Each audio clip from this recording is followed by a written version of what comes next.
Assalamu alaikum. Welcome back to Asa Medicos. Now we are starting your pathology of module 21, which includes all the respiratory disorder, asthma, emphysema, chronic bronchitis and many other.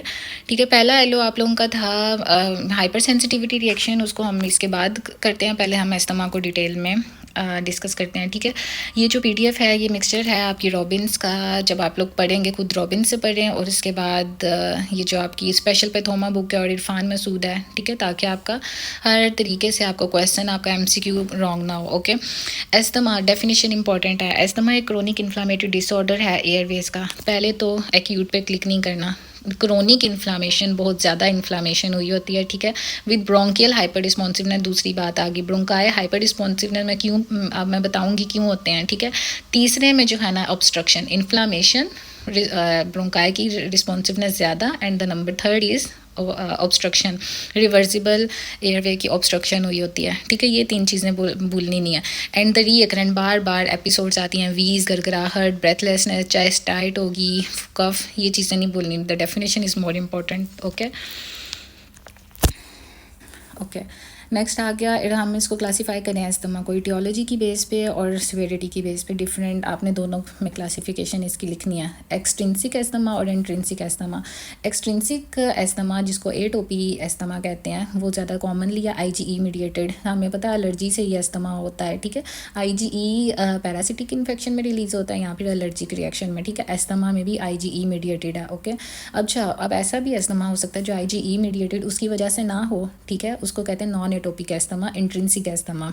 Okay, किसकी वजह से हो सकता है? Exercise की वजह से, cold की वजह से, कुछ ड्रग्स की वजह से, एस्पिरिन की वजह से। ओके, ठीक है जी। ऑक्यूपेशनल एस्थमा, अगर हम कहीं पे वर्क प्लेस पे काम कर रहे हैं, वहाँ जाके ही हमें सिर्फ रिकरेंट बार बार एपिसोड्स हो रही हैं, वीज की, ब्रेथलेसनेस की, चेस्ट टाइटनेस की, तो ऑक्यूपेशनल एस्थमा है।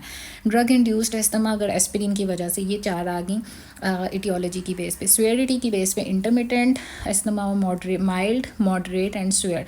अगर तो हफ्ते में दो बार से कम अटैक आ रहा है, उसको हम उससे पूछेंगे पेशेंट से कि हफ्ते में एक दफ़ा होता है या 2 दफ़ा अटैक होता है एस्थमा का, विच इज़ इंटरमिटेंट। ठीक है, हम उसको कहेंगे कि एक दफ़ा 2 बार, या 2 बार हो रहा है या 2 से ज़्यादा बार हो रहा है, it is called mild persistent. Okay, asthma. Moderate asthma में उसको डेली अटैक होते हैं। ठीक है, और रात को भी वो एकदम सांस उसका उखड़ जाता है, उठ के बैठ जाता है, सांस लेता है, फिर सोता है। ठीक है जी। और फिर आ गया स्वेयर परसिस्टेंट, जिसमें डेली दिन में कई बार उसको एस्थमा के अटैक हो रहे हैं। ठीक है जी। पैथोजेनेसिस देखें, एस्थमा की एंटीजन आता है, एंटीजन प्रेजेंटिंग सेल्स इसको पकड़ते हैं, हेल्पर टी सेल्स को दे देते हैं, which are type 2 helper T cell. Helper T cells की इस के रिस्पॉन्स में जो है ना, वो 2 इंटरल्यूकिन बनाते हैं, इंटरल्यूकिन 4 एंड 13। ये दोनों रिलीज़ करवाएंगे आईजीई को। आईजीई जाके लग जाएगा माँ सेल के रिसेप्टर के ऊपर। ठीक है जी, विच इज़ एफसी और आर1 रिसेप्टर। ठीक है जी, उसके ऊपर जाके लगा। ये इनिशियल एक्सपोजर पे सिर्फ आईजीई रिलीज़ होता है। ठीक है जी, री एक्सपोजर जब दोबारा आएगा एलर्जन, तो वो सीधा जाके आईजीई जो कि मास्ट सेल पे लगा हुआ है उसके साथ जाके बाइंड करेगा, और रीग्रेनुलेशन हो जाएगी मास्ट सेल की, हिस्टामिन रिलीज़ होगा, और वो हिस्टामिन ब्रोंको कंस्ट्रिक्शन और वेजोडाइलेशन करवा देगा। ठीक है जी, ये याद रखना है आपने। हाँ, जब ब्रोंकाई के हाइपर रिस्पॉन्सिवनेस हो जाते हैं और एयरवे ऑब्स्ट्रक्शन, दोनों का मैं बताती हूँ, तो एस्थमा के सिम्टम्स हैं तीनों। ठीक है, इन्फ्लामेशन भी क्रोनिक, ऑब्स्ट्रक्शन भी रिवर्सिबल, एंड ब्रोंकाई की हाइपर रिस्पॉन्सिवनेस, इन तीनों को आपने एग्जाम में लिखना है। ओके, ये हैं जी आपके 4 कोड लेडन क्रिस्टल्स। इस तरह के जब खांसी करता है ना, तो उसके बलगम में, स्पुटम के अंदर जो है ना, आप देखोगे माइक्रोस्कोप में, ये 4 कोड लेडन क्रिस्टल्स नज़र आएंगे इसिनोफिल्स के टूटने से जी। तो इसिनोफिल्स आपने कहना है किस तरह से लेट स्टेज ऑफ एस्थमा के अंदर क्या होगा, लेट फेज़ के अंदर इसिनोफिल्स बहुत ज़्यादा रिलीज़ होते हैं, इन्फ्लक्स होते हैं। ठीक है जी, एयरवेज के अंदर इसिनोफिल्स आ जाते हैं। ठीक है, और जब ये इसिनोफिल्स ज़्यादा आएंगे, ज़्यादा टूटेंगे, टूट के ये 4 कोट लेडन क्रिस्टल्स बना देंगे, which is a basic feature of asthma. ठीक है जी, डायग्नोस्टिक फीचर है उसका। स्वेरिटी की बेस में जो है आपका एस्थमा, वो इंटरमिटेंट है, अगर तो वो हफ्ते में 2 बार से कम हो रहा है और रात को कुछ नहीं, उसको सिम्टम्स इतने नहीं हैं। माइल्ड अगर हफ्ते में 2 बार हो रहा है, ठीक है जी, लेकिन डेली नहीं। ठीक है, और मॉडरेट तब आप इसको कहेंगे कि अगर डेली उसको हो रहा है एस्थमा का अटैक, लेकिन अगर दिन में कई बार उसको अटैक हो रहा है, तो which is swear persistent asthma. Okay, ठीक है जी। और रात को भी अगर एक दफ़ा वो इस एस्थमा का अटैक हो रहा है, तो मॉडरेट परसिस्टेंट। अगर रात को भी कई बार वो उस अटैक से उठ रहा है, तो which is swear persistent asthma. Okay, ये 3 चीज़ें अस्थमा में मैंने आपको बता दी, अब तो रट जानी चाहिए कि इन्फ्लामेशन क्यों होगी। आपको पता है क्योंकि क्रोनिक इन्फ्लामेटरी इन्फिल्ट्रेट आ जाते हैं, मैं आगे बताऊंगी, इसिनोफिल्स आते हैं, लिम्फोसाइट्स आते हैं, टाइप 2 हेल्पर लिम्फोसाइट, मैक्रोफेजेस आते हैं, ठीक है। ब्रोंकाई की हाइपर रिस्पॉन्सिवनेस क्यों होगी मैं बताती हूँ। ब्रोंको कंस्ट्रिक्शन, एक छोटा सा भी स्टिमुलस आया तो ब्रोंकाई की हाइपर, ब्रोंकाई ने बहुत ज़्यादा उसको रिस्पॉन्स किया, ब्रोंको कंस्ट्रिक्शन होगी। जब ब्रोंको कंस्ट्रिक्शन होगी, एयरवे हमारी जो है ना वो नैरो हो जाएगी, इतना गैशियस एक्सचेंज नहीं ठीक से हो पाएगा, इसलिए तो हमें जो ब्रेथलेसनेस होगी, अटैक होगा अस्थमा का, ठीक है जी। इंटरमिटेंट जो है एयरवे ऑब्स्ट्रक्शन रिवर्सिबल है, ठीक है। ब्रोंकोस्पैज्म क्योंकि म्यूकस ज़्यादा हो जाता है, जब म्यूकस ज़्यादा होगा उसकी ड्रेनेज ठीक नहीं है। इसमें आप लोग देखोगे जब म्यूकस ज़्यादा है तो ज़ाहिर बात है, म्यूकस कैसे ज़्यादा बनता है, गॉबलेट सेल से, म्यूकस ग्लैंड से, तो म्यूकस ग्लैंड की हाइपरट्रॉफी हुई होती है अस्थमा में। ओके, ये की फीचर्स हैं जो अभी से माइंड में रख लें, आगे पढ़ाती भी हूँ। तो पैथोजेनेसिस ये आपने बता दी कि कोई जेनेटिक प्रीडिस्पोजिशन हो गया, या तो फिर कोई इन्वायरमेंटल का कहीं जाते हैं वहाँ पे एक्सपोज्ड हो गया कोई एलर्जन, वो एलर्जन आया, एंटीजन प्रेजेंटिंग सेल्स ने पकड़ के हेल्पर टी सेल्स को दे दिया। हेल्पर टी सेल्स ने इसके रिस्पॉन्स में, एलर्जन के रिस्पॉन्स में इंटरल्यूकिन 3 एंड 14 रिलीज़ किया, जिसने IgE रिलीज़ कर दिया। फर्स्ट एक्सपोजर में यही होता है, जब ये एलर्जन दोबारा आएगा, IgE तो बनी हुई है, माँ सेल पे लगी हुई है, ये एलर्जन जाके उस IgE के साथ बाइंड करेगा जो माँ सेल्स के साथ लगा हुआ है, ठीक है जी। तब मास्ट सेल की, मास्ट जो सेल्स हैं उनकी डीग्रेनुलेशन होगी, हिस्टामीन रिलीज़ होगा, फिर हिस्टामीन के आगे ब्रोंको कंस्ट्रिक्शन और वेजोडायलेशन हो गए, ठीक है जी। री एक्सपोजर में सबसे पहले आप लोगों को ने याद रखना, इमीडिएट फ़ौरन ब्रोंको कंस्ट्रिक्शन होती है, ठीक है जी, मास्ट सेल मीडिएटर से। और लेट फेज़ में मैंने आपको पहले बताया इसिनोफिल्स आएंगे। इसिनोफिल्स मैंने बताया, इसिनोफिल्स जितने ज़्यादा आएंगे वो ब्रोंकाई की ये जो एयरवे है इसकी एपिथेलियम को डैमेज करेंगे, और यहाँ से जो ब्रोंकाई है वो हमारे हाइपर रिएक्टिव हो जाएंगे। डन इन लेट फेज में इसिनोफिल्स। Okay, the next most important जो है वो इसमें पूछा जाता है कि इस क्रोनिक इन्फ्लामेशन के रिजल्ट में ना एयरवे रीमॉडलिंग अगर अस्थमा में एयरवे रीमॉडलिंग नहीं लिखेंगे तो मार्क्स कम होंगे आप लोगों के, ठीक है। अब क्या होता है, क्रोनिक इन्फ्लामेशन रही है उसको, तो क्या एयरवे में ऐसी क्या चेंजेस आएंगी, एयरवे रीमॉडल हो जाएगी, क्यों, कैसे हो जाएगी, क्योंकि फाइब्रोसिस हो जाएगा एपिथेलियम के नीचे, सारा एयरवे के अंदर सब एपिथेलियल फाइब्रोसिस हो जाएगा, स्मूथ मसल जो है ना हाइपरट्रॉफी हो जाएगी, म्यूकस ग्लैंड की हाइपरट्रॉफी हो जाएगी। कि मैं आगे एयरवे रिमॉडलिंग का निमोनिक भी आपको बताती हूँ। Okay, so non atopic asthma के अंदर जो है वो कोई वायरल इन्फेक्शन हो सकता है। एटोपिक में IgE मीडिएटेड आपने सारा पढ़ लिया। नॉन एटोपिक के अंदर कोल्ड एयर, कोई एक्सरसाइज, पोल्यूटेंट, कोई एस्पिरिन की वजह से, ठीक है, drug related, drug induced asthma भी होता है, ठीक है। किस तरह से कि विदाउट IgE मीडिएटेड है ये, ठीक है जी। लोकल थोड़ी सी जो है ना एयरवे इन्फ्लामेशन हुई है, ठीक है जी, लोकली जो है ना वो एपिथेलियम को डैमेज हुआ इसलिए सेंसिटिविटी बढ़ गई, ठीक है। आपने ये बताना है इसमें जब IgE वाले की बात करेंगे, ये इसिनोफिल अंदर आएगा, ज़्यादा होगा तो हमारी एपिथेलियम को डैमेज करेगा और तब हमारे ब्रोंकाई को हाइपर रिस्पॉन्सिव बनाएगा।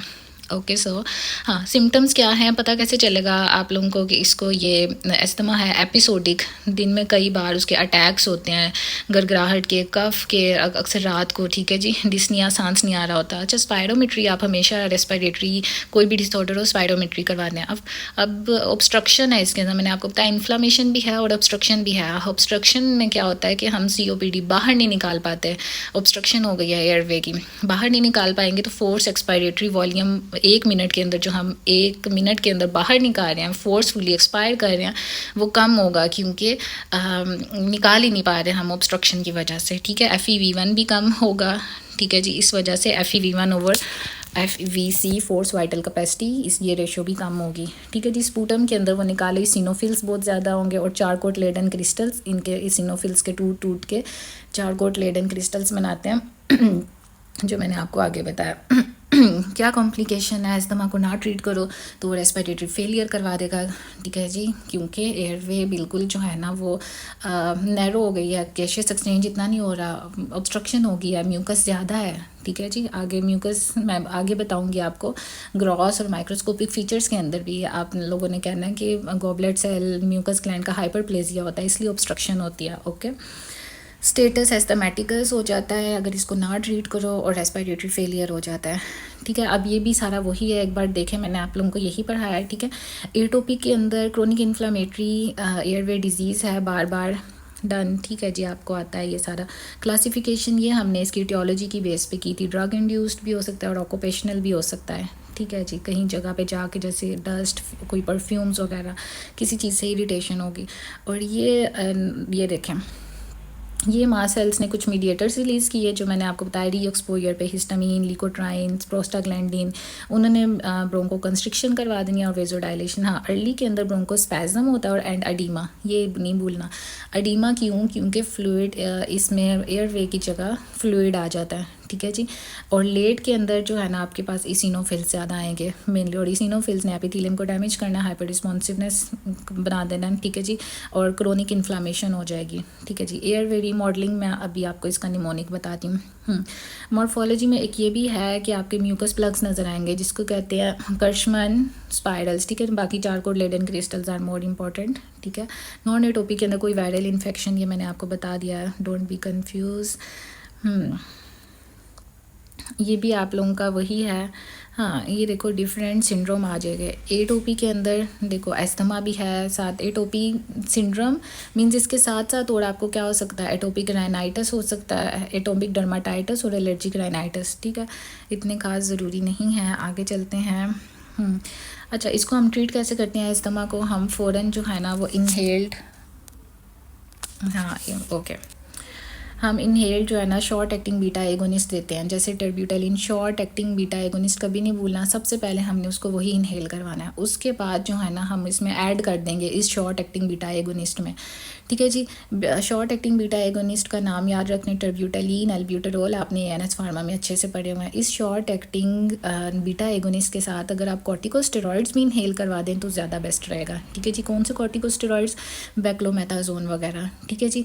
और तीसरे स्टेप में आपने इस इनहेल्ड कॉर्टिकोस्टेरॉइड के साथ इस शॉर्ट एक्टिंग जो बीटा एगोनिस्ट के साथ एक लॉन्ग एक्टिंग बीटा एगोनिस्ट भी ऐड कर दें, ठीक है जी, जिसमें आ जाता है सालमेट्रोल, फॉर्मेट्रोल, ठीक है जी। टेरब्यूटेलिन के साथ ऐड कर लें, ठीक है। इसी तरह ये तीनों चीज़ें आपने देनी है, इनहेल्ड कॉर्टिकोस्टेरॉइड्स भी, शॉर्ट एक्टिंग बीटा एगोनिस्ट भी, लॉन्ग एक्टिंग बीटा एगोनिस्ट भी। लेकिन आपने ये जो इनहेल्ड कॉर्टिकोस्टेरॉइड है इसकी क्वांटिटी थोड़ी ज़्यादा कर देनी है, मैक्सिमम तक लेके जानी है इसकी डोज, ठीक है जी। और एंड पे जो है ना, जैसे आप देखें लिकोट्राइन रिसेप्टर एंटागोनिस्ट और थियोफाइलिन आपने इसके साथ दे देना है, ठीक है जी। और स्टेप 5 के अंदर आपने ओरल कॉर्टिकोस्टेरॉइड्स भी देने लग जाना है। इन सब थेरापीज़ के साथ इनहेल भी करवाना है उसको, शॉर्ट एक्टिंग बीटा एगोनिस्ट भी, लॉन्ग एक्टिंग बीटा एगोनिस्ट भी, इनहेल्ड भी मैक्सिमम लेवल तक, लेकिन साथ ओरल उसको कॉर्टिकोस्टेरॉइड्स देने लग जाना है ताकि उसके सिम्टम्स कंट्रोल हो, ठीक है जी। ओरल कॉर्टिकोस्टेरॉइड्स तब हम देंगे 3 मंथ से ज़्यादा हैं या साल में 3 दफ़ा उसको हो जाते हैं अटैक्स, ठीक है जी। साल में 3 मंथ्स में बार बार, ठीक है जी। ये कोर्सेज आपने करवाते रहना, ओके जी। सो आपका ख़त्म हो गया ये सारा आई गेस एस्थमा, ओके। कुछ रह तो नहीं गया, देख लेते हैं। क्लिनिकल फाइंडिंग्स आपको क्या मिलेगी एस्थमा के अंदर? क्लासिक ट्राइड, वीजिंग कफ, डिस्निया, सिंपल है ये, आप लोग खुद भी एक दफ़ा देख लें। कौन से ड्रग्स की वजह से हो सकता है? एनसेड्स की वजह से, एस्पिरिन की वजह से, इन्फेक्शंस की वजह से भी हो सकता है एस्थमा, बस, ठीक है। एक सेकंड में देख लूँ आप लोगों की मॉर्फोलॉजी वगैरह। एयरवे रीमॉडलिंग आपकी रह गई है। एयरवे रीमॉडलिंग में आप लोगों को ऐसे ही बता देती हूँ। एयरवे रीमॉडलिंग में आपने याद रखना है कि क्या क्या होगा। स्मूथ मसल जो हैं वो आपके स्मूथ मसल की भी हाइपरट्रॉफी हो जाएगी वहाँ पे, ठीक है। और म्यूकस ग्लैंड की हाइपरट्रॉफी हो जाएगी, ठीक है। एयरवे रीमॉडलिंग के अंदर ये सब कुछ लिखना है आपने। ढूंढ लेते हैं कहाँ है हमारी airway remodeling. Where is airway remodeling, हाँ। और फाइब्रोसिस भी हो जाता है, ये भी नहीं भूलना, ठीक है जी। ये 3 चीज़ें, सब एपिथेलियल फाइब्रोसिस, स्मूथ मसल का मैस भी ज़्यादा हो जाता है और म्यूकस ग्लैंड का हाइपरप्लेसिया, ये तीनों चीज़ें आपने एस्थमा में इसमें एयरवे रीमॉडलिंग में लिखनी है, ठीक है जी। आगे आगे आप लोगों का हाइपर सेंसिटिविटी रिएक्शन, इसमें टाइप 1 को एक्सप्लेन करना, जो मैंने आपको एस्थमा बताया ना वो सारा समझे, उसकी पैथोजेनेसिस टाइप 1 हाइपर सेंसिटिविटी, आपका इस काम मैंने आसान कर दिया, ओके। टाइप 1 जो है ना वो इमीडिएट होती है, IgE मीडिएटेड होती है, जिसमें एलर्जी, एनाफ्लेक्सिस, एटोपीज़ की 3 एग्जांपल्स हैं, ठीक है जी। टाइप 2 एंटीबॉडी मीडिएटेड, कौन सी एंटीबॉडी? IgG, IgM मीडिएटेड होती है। टाइप 3 आप लोगों ने पहले भी पढ़ा, इम्यून कॉम्प्लेक्स मीडिएटेड होती है। टाइप 4 जो है ना वो सेल मीडिएटेड होती है, जिसके अंदर जो है ना T सेल मीडिएटेड रिस्पॉन्स आता है, ठीक है जी। थर्ड के अंदर इम्यून कॉम्प्लेक्स बनता है, ओके। एंटीबॉडी मीडिएटेड सेकंड वाली है, ओके ये अब इसकी देखें बिल्कुल सेम टू सेम, जैसे ही एलर्जन आएगा एंटीजन प्रेजेंटिंग सेल्स पकड़ेंगे फर्स्ट एक्सपोजर में, उसको टाइप 2 हेल्पर टी सेल्स को देख देंगे। टाइप 2 हेल्पर टी सेल्स जो है ना वो इंटरल्यूकिन 4 एंड 13 रिलीज़ करेंगे, जिन्होंने IgE प्रोडक्शन करवानी है। IgE जो है ना ये FC रिसेप्टर्स के साथ बाइंड करेगा मास सेल के ऊपर, जब दोबारा आएगा री एक्सपोजर एलर्जन का होगा ये उस IgE के साथ बाइंड करेगा जो मास सेल पे लगा, डीग्रेनुलेशन होगी, हिस्टामीन रिलीज़ होगा और हिस्टामीन परमिएबिलिटी को बढ़ाता है, इस तरह से एडिमा होता है, ठीक है जी। ब्रोंकोस्पैज्म वेजोडाइलेशन करेगा, ओके।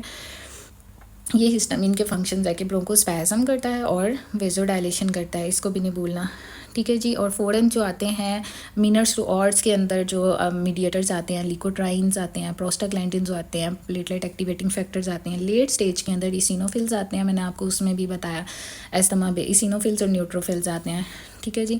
और जो कि डैमेज करते हैं एपिथेलियम को, और जो ब्रोंकाई की एपिथेलियम को डैमेज करके उसको हाइपर रिस्पॉन्सिव बना देते हैं, ओके।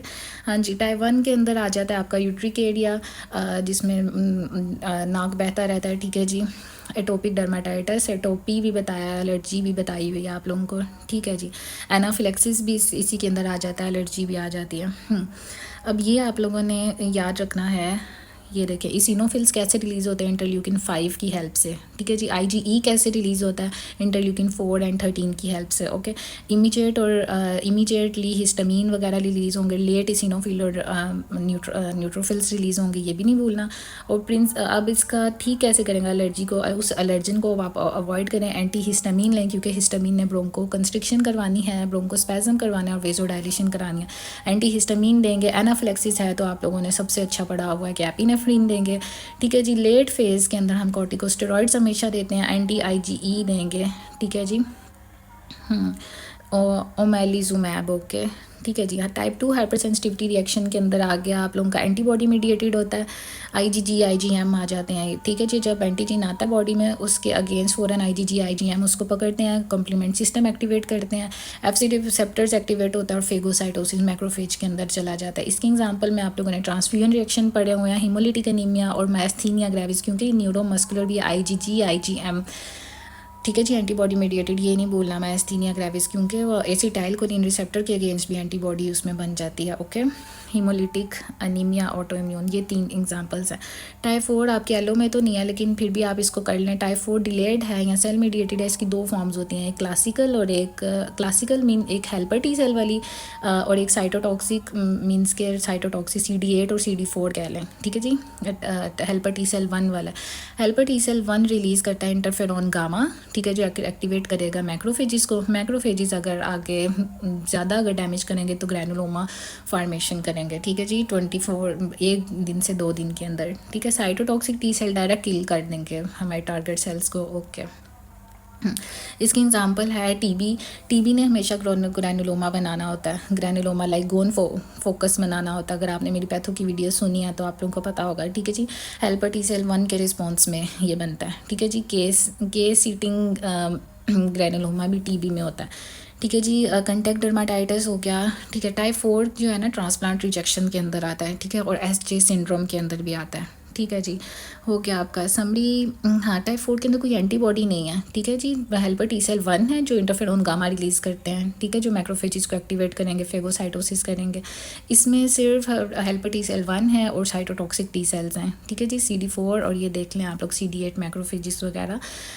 टाइम ज़्यादा जो 1 दिन से 2 दिन में ये स्टार्ट होगा और पीक पे जो है ना ये 2 से 3 दिन में चला जाएगा। ग्रैनुलोमा के किस तरह का बनता है, हमेशा ग्रैनुलोमा की जब डेफिनेशन करनी है कि बाहर सेंटर में आप कह लें जियांट सेल्स हैं। आगे मैं आपको ग्रैनुलोमा भी पढ़ाऊंगी, उसमें भी आप लोगों ने याद रखना है कि लैंगरहैंस जियांट सेंटर में सेल्स हैं, माइंड में बना लें। और बाहर जो है ना वो एपिथेलियल या एपिथेलॉइड नेचर की सेल्स प्रेजेंट है, उन्हें हम कहते हैं मैक्रोफेजिस। उन्हें कह दिया कि पूरा एक ऑर्गेनाइज कलेक्शन है मैक्रोफेजिस की बाहर, और अंदर जो है ना वो लैंगरहैंस जियांट सेल्स हैं। और अब आप देखोगे उन मैक्रोफेजिस के बाहर भी लिम्फोसाइट्स होते हैं। ये जब मैं नेक्स्ट पढ़ाऊँगी फिर आप लोगों को बताऊँगी। सो नेक्स्ट आप लोगों का टॉपिक, हाँ, इधर वीडियो ख़त्म करते हैं। इंशाल्लाह नेक्स्ट में जो है ना वो हम पढ़ लेते हैं अपना इम्फेसीमा।